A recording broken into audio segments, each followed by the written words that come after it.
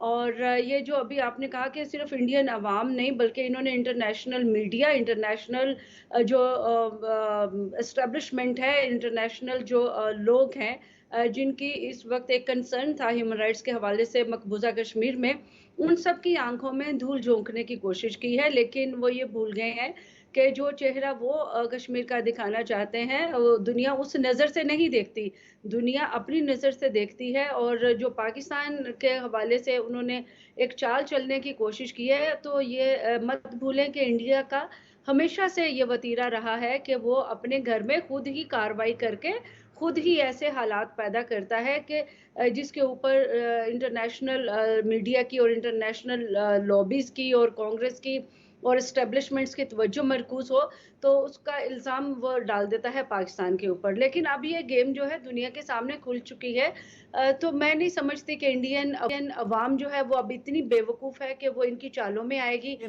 جی international. عروج, دنیا کے سامنے تو کھل چکی ہے لیکن انڈین عوام کے سامنے کب یہ کھلے گی؟ دیٹ از ویری امپورٹنٹ کہ بار بار ان کو بیوقوف بنایا جاتا ہے.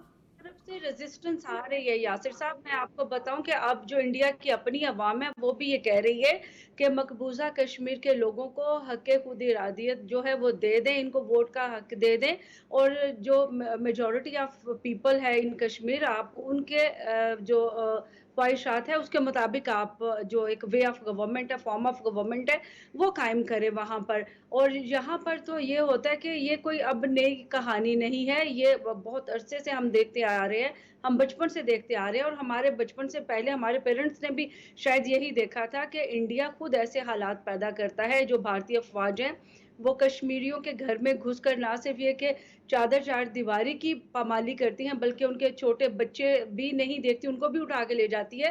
اور ابھی جو حالیہ واقعہ پچھلے دنوں ہوا ہے اس میں دیکھیں 19 لڑکوں کی جو کڈنیپنگ ہے, ابڈکشن ہے, وہ تو رجسٹرڈ ہے. اب ان رجسٹرڈ ابڈکشن کتنی ہے یہ میں سمجھتی ہوں کہ کاؤنٹ لیس ہوگی, ہمارے پاس اس کا کوئی نمبر نہیں ہے. اور اسی طرح پھر ہر گھر میں جا کے ریڈ کرنا, تو یہ ساری چیزیں یہ صرف سارا کچھ کر کے ان کو ایک موقع مل گیا ہے کہ یہ ریڈز بھی کر سکیں اور پھر دوبارہ سے بدلہ لے سکیں جو وہ لینا چاہتے ہیں. میں یہی پوائنٹ جو ہے وہ راجہ فہیم کیانی صاحب کی طرف لے کر جاؤں گا. How do you see all this situation? ایک کوئی پوائنٹ ہوتا ہے جو آئسولیشن میں ہو جائے یا جس کو ہم کہہ سکتے ہیں کہ کوئی انسیڈنٹس ہو سکتا ہے, یہاں سیریز آف پوائنٹس ہیں, یعنی گاڑی کا اکیلے جانا, پھر اس کے بعد اس کے سڑک کا نہ ہونا, پھر ایسے ایریے میں جانا, پھر اس کا پرپس بھی کلیئر نہیں ہے. پہلے اس کو کہنا کہ جی کہ بجلی چمک گئی, پھر بعد میں جب بات آئی کہ وہاں تو موسم ہی کلیئر تھا, بجلی کہاں سے چمک گئی, پھر انہوں نے کہا نہیں اس کو چینج کرو اور پھر ڈال دو پاکستان کے اوپر اور Kashmir. How do you see دس؟ یہ سچویشن بار بار کریٹ کرنے کی کوشش کر رہے ہیں, کیا یہ پھر جو انہوں نے کیا 2019 میں دوبارہ کرنے کی کوشش کر رہے ہیں کہ کسی طریقے سے توجہ ہٹائی جا سکے اپنی عوام کی اور سیاسی فوائد حاصل کیے جا سکے, کیونکہ اب ایک اور سٹیٹ میں وہاں پہ الیکشن ہو رہا ہے؟ بھارت نے اپنا جھوٹا بیانیہ دنیا کو بیچنے کے لیے مختلف ادوار میں مختلف حربے اختیار کیے. ماضی کے اندر ہم نے دیکھا جب 60 کی دہائی میں تو انہوں نے الیکشن کروائے اور کہا کہ یہ نیم البدل ہیں حق ارادیت کے, تو اس پہ بھی لوگوں نے, دنیا نے اس کو ریجیکٹ کیا. انہوں نے کہا کہ یہ نیم البدل نہیں ہو سکتے حق ارادیت کے. پھر اس کے بعد شملہ کاٹ ہوا, 2 طرفہ مذاکرات کے وہ بات کرتے رہے, جھوٹا بیانیہ دنیا کو یہ سیل کرتے رہے. پھر اس کے بعد جب آزادی کی تحریک جو شروع ہوئی تو آزادی کی تحریک میں پھر ایک اور بیانیہ انہوں نے بنایا کہ کراس بارڈر ٹیررزم کا, کہ جتنی بھی جو لاکھوں لوگوں نے مقبوضہ کشمیر کی سڑکوں کے آ کر ریفرینڈم دیا کہ ہم بھارت کے اس ناجائز قبضے کو تسلیم نہیں کرتے, تو یہ دنیا نے یہ بیانیہ بھی ریجیکٹ کیا. پھر ان کو پلوامہ کا جو انسیڈنٹ کرنا پڑا تاکہ اس کی بنیاد کے اوپر ایک بیانیہ استعمال کیا جائے کراس بارڈر ٹیررزم کا دوبارہ. لیکن وہ بھی انہی کسی بیانیہ کو, یہ دیکھیں کہ اللہ تعالیٰ نے کی جو اس کی نصرت شامل ہے, اللہ تعالیٰ کی بلیسنگ اس تحریک میں ہے کہ خود ہی ستیہ پال کی صورت کے اندر اس بیانیہ ان کا بیانیہ ایکسپوز ہو گیا. تو ابھی یہ دوبارہ اس طرح کے حربے اختیار کر رہے ہیں G20 کا جو آگے سمٹ بھی آ رہا ہے اس پہ اب بات بھی کریں گے. تو اس حوالے سے یہ سارا ایک انوائرمنٹ پاکستان کے خلاف ایک کریٹ کریں. تو میں سمجھتا ہوں کہ دنیا بھارت کے اس فولس نیریٹو کو ریجیکٹ کر چکی ہے.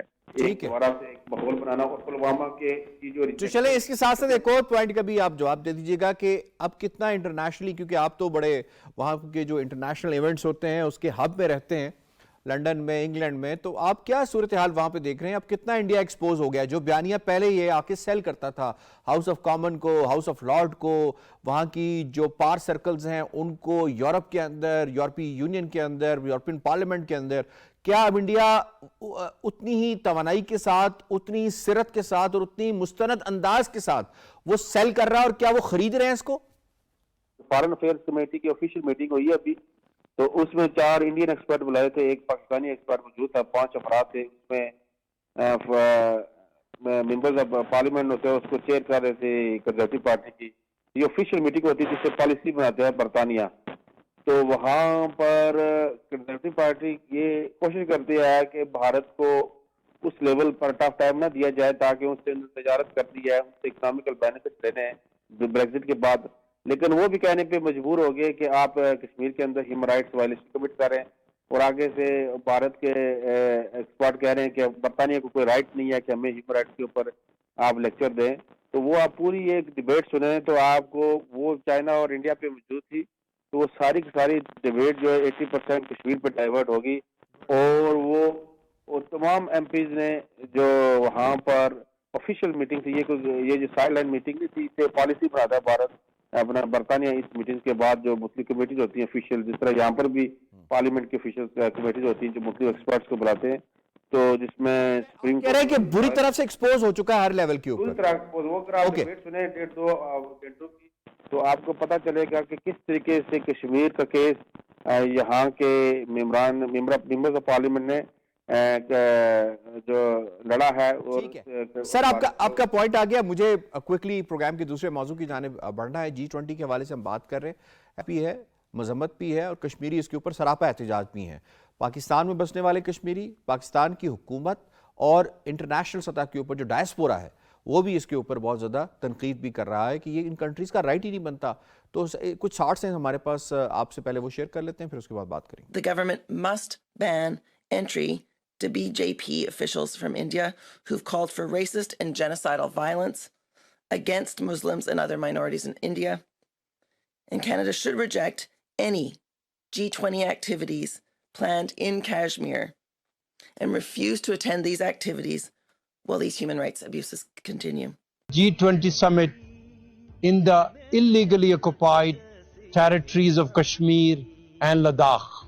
We condemn it because India is using this opportunity to somehow show to the rest of the world that India has the right to rule on the people of this territory, whereas people of Kashmir want freedom from India. راجہ فہیم کیانی صاحب، آپ سے ہی اس کا آغاز کر لیتا ہوں. یہ فرمائیے گا کہ G20 تو برٹن بھی تو اس کا ممبر ہے، تو how do you see this situation? Britain اس کی بیسیکلی ریزولوشن، یونائیٹڈ نیشنز کی سیکورٹی کاؤنسل کی ریزولوشن، پھر ان کا سری نگر میں جانا اور ایک ٹورزم کی جو سمٹ ہے اس کو اٹینڈ کرنا، یہ کیا میسج دے گا؟ یہ برٹن کیا دے گا؟ یہ باقی ممالک کیا دیں گے؟ اور خاص طور پہ جو بڑے ممالک ہیں وہ کیا میسج دیں گے اس طرح کے ایونٹ میں، سمٹ میں جا کے؟ کشمیریوں کی جو جنازے ہیں، کشمیریوں کی جو میتیں ہیں، ان کے قبرستان ہیں، کہ ان کا مذاق اڑانے کے مترادف نہیں ہوگا اگر یہ چلے گئے تو؟ دیکھیں کہ میں سمجھتا ہوں کہ ویسٹ نے اور امریکہ نے کبھی بھی حق کا ساتھ نہیں دیا. یہ جو ان سے ہم ایکسپیکٹیشن کیا کر سکتے ہیں کہ اگر فلسطین کے مسئلے پہ دیکھیں، کیا فلسطین کے مسئلے کے اوپر کیا تحریک عروج پہ نہیں ہے؟ تو میں یہ سمجھتا ہوں یہ دورہ معیار ہے ان کا. جب فلسطین اور کشمیر کا مسئلہ آتا ہے تو ان کے جو دعوے ہیں وہ ایکسپوز ہو جاتے ہیں. کہ اب یہ دیکھیں کہ صرف اکنامیکل بینیفٹ کے لیے وہ ایک بڑی تجارتی منڈی ہے، ایک مرجنگ اکانومی ہے، اس سے تعلقات بنانے کے لیے، اپنے ذاتی فائد کے لیے ان کو انسانی حقوق نظر نہیں آتے. اگر یہ چلے گئے، یہ کنٹریز چلے گئے G20، وہاں پہ ٹورزم کی سمٹ ہوئی، اس وقت نئے کشمیر میں بقول ان کے پاس دکھانے کے لیے کیا ہے؟ شہداء قبرستان ہے، ہاف وڈوز ہیں, یتیم بچے ہیں, یا وہ عورتیں جن کے ساتھ انہوں نے بے حرمتی جن کے ساتھ کی ہے, یا بزرگ جن کو ٹھٹرتی راتوں کے اندر یہ باہر کھڑا کر کے اور کاسوس کرتے ہیں؟ کیا دکھائیں گے یہ؟ دیکھیں یاسر صاحب, سب سے پہلے میں ایک بات اس سے پہلے میں کرنا چاہتا ہوں. دیکھیں جب یونائٹڈ نیشنز نے کشمیر پہ ریزولوشن پاس کی ہے تو وہ کلیکٹیو وزڈم کے ساتھ پاس ہوئی ہے, کیونکہ یو این جب کوئی قرارداد پاس کرتا ہے تو وہ سارے ممالک اس میں شامل ہوتے ہیں. جب ایک قرارداد پاس ہوتی ان کا مینڈیٹ ہوتا ہے اس میں.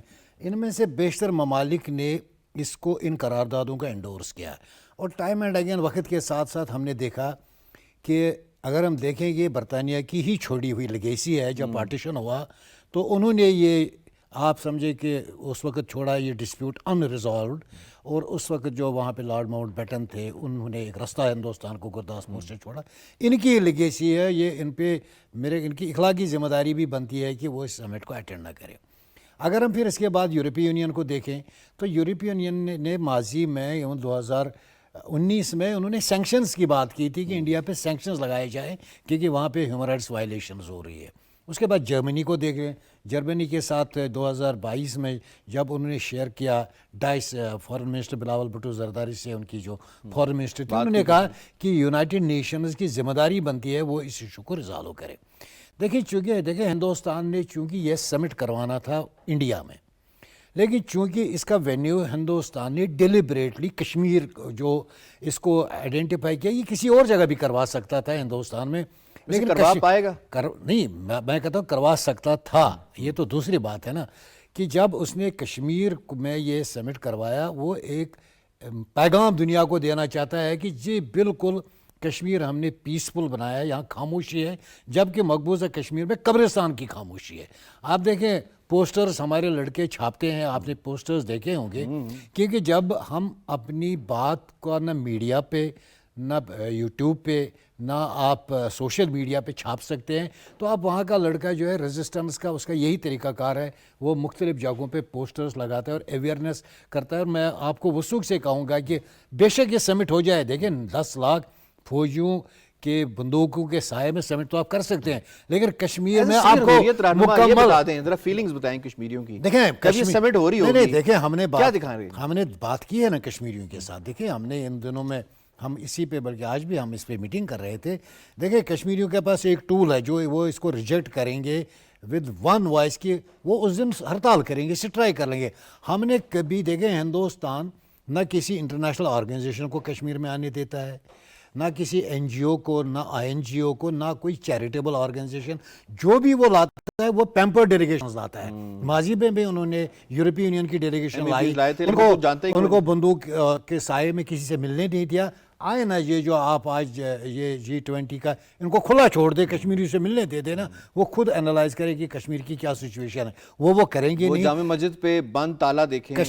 کشمیر میں سٹرانگ ریزسٹنس اس کے خلاف ہے. کشمیری اس سمٹ کو بے شک یہ ہو بھی جائے, لیکن اس کو کشمیریوں کو نہ اس کو انڈورس کریں گے, نہ کشمیریوں نے اس کو نہ پہلے تسلیم کیا, کیونکہ اکنامک پیکیجز سے کشمیریوں کو کبھی نہیں بہلایا گیا. ہم نے دیکھا نریندر مودی نے بطور کشمیری 800 کروڑ کا بھی پیکیج دیا. اگر یہ ہو بھی جائے تو اس سے کوئی ریجیکٹ کرتے ہیں آل آؤٹ جا کے. بالکل مکمل ہڑتال ہوگی مقبوضہ کشمیر میں. اور اگر یہ کشمیر کے حوالے سے بات کرنے سے آتے تو ہم وہاں پہ ان کے پھول پتیاں نچھاور کرتے, لیکن اگر یہ انڈین ایجنڈا پہ وہاں آتے ہیں فرق اس سے کوئی نہیں پڑے گا. دیکھیں کشمیر میں ماحول ہی نہیں ہے یہ انویسٹمنٹ وہاں پہ لائے, وہاں پہ انویسٹمنٹ کرے جہاں جنگ ہے, گولیاں چلتی ہیں, خود بے روزگار ہیں, تو کشمیریوں کی اپنی انڈسٹری بیٹھ گئی ہے تو ان کی انڈسٹری وہاں کیا. ٹھیک ہے. عروج Raza Siyami Sahab, towards the very last end یہ فرمائیے گا کہ یہ this is not the high time کہ ان کو بتایا جائے کہ آپ G20 کا اجلاس اگر کشمیر میں کر رہے ہیں, لیہ میں کر رہے ہیں, تو آپ یہ دیکھیں کہ جو انڈین آکوپائڈ پنجاب ہے, آپ کو پتہ ہے کہ جو چندی گڑھ ہے وہاں پہ خالستانیوں نے احتجاج کیا ہے کہ آپ نے یہاں پہ G20 کا سمٹ نہیں کرنا. تو ہاؤ کم کہ اگر انڈین آکوپائڈ پنجاب کے اندر وہ سمٹ نہیں کر سکتے اور اس کے اوپر احتجاج بلند ہو رہا ہے, سکھ وہاں پہ کھڑا ہو گیا ہے, تو کشمیر میں کیسے کریں گے؟ یہ کشمیر میں ان کے پاس کیا رائٹ ہے وہاں پہ جائیں ایک ڈسپیوٹڈ ٹیریٹری کے اندر؟ یاسر دیکھیں اس وقت دنیا کا جو انٹرسٹ ہے انڈین مارکیٹ میں ہے.